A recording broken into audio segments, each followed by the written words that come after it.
All right, now to give us more perspective in terms of what is happening at this moment from the Israeli side, we're being joined by Mr. Arsen Ostrovsky, who's a human rights attorney and also the CEO of International Legal Forum. He's joining us live from Tel Aviv.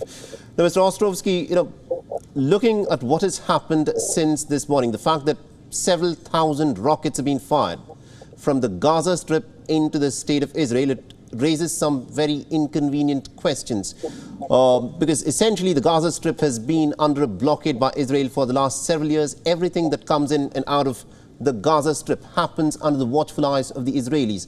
With that being the case, is this a serious intelligence failure that the Israelis simply had no idea about this level of ammunition that the Palestinian faction Hamas had, and that this was an operation that they've carried out since this morning? Look, I think that political recriminations and assessments, they'll come in due course. Right now, there is a major war on foot. We need to understand this is an unprovoked, unprecedented, and premeditated mass terror attack by the Iranian-sponsored Hamas terror group. Israel, like any nation, like India, is fully entitled under international law to defend itself. We have seen already thousands of rockets fired into Israel. We have seen Israelis being taken captive and hostage into the Gaza territory, and over 20 Israelis have been murdered in cold blood. To put this in context for you, over 1/3 of the country has been in the line of fire today in Israel. 1/3 of the Indian population is 100 million people. That's just putting it in context for you. Absolutely, indeed. And also, tell us a bit about, how Israel, of course, is expected to react to this. Israel is expected to act like any other sovereign country that has been, upon whom a state of war has been declared.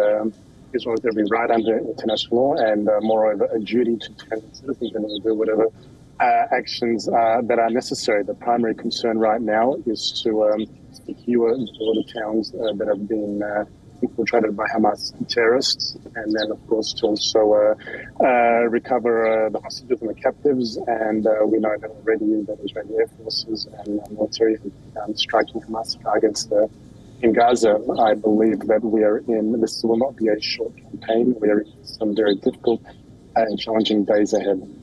Now, at this moment, there are some videos, Mr. Ostrovsky, that have emerged of Israeli soldiers being dragged out of tanks which have been destroyed.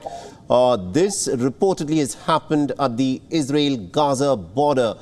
There is not much that officially that the state of Israel has said about the number of soldiers who may have been taken captive, but do you have any information with regards to the number of Israeli soldiers who could be in captivity of Hamas at this moment?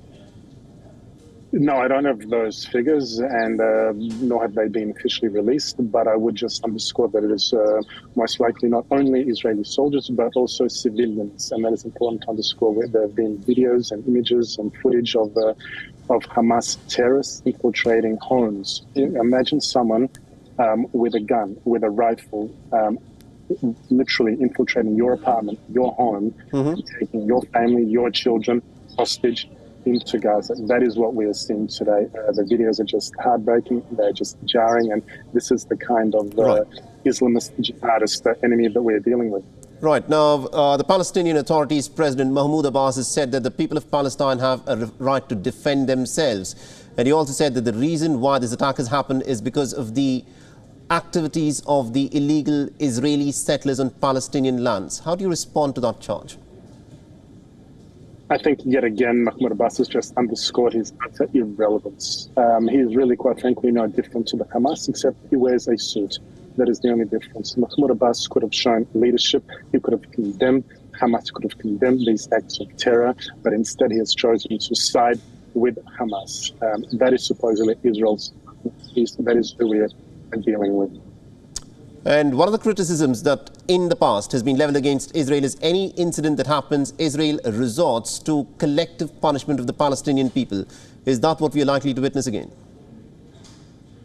No, absolutely not. Israel, there's a very big difference here. Hamas commits a double war crime. Hamas hides behind civilians in Gaza while indiscriminately attacking civilians in Israel. What we've seen today is Hamas infiltrating Israel murdering, executing in cold blood and taking hostages Israeli civilians. This is a war crime. Israel has every right to respond accordingly under international law, like India, like any other nation, and shall do so accordingly. Absolutely indeed, Mr. Ostrovsky. Thank you very much indeed for joining us from Tel Aviv and getting us those details there. Thank you. WION is now available in your country. Download the app now and get all the news on the move.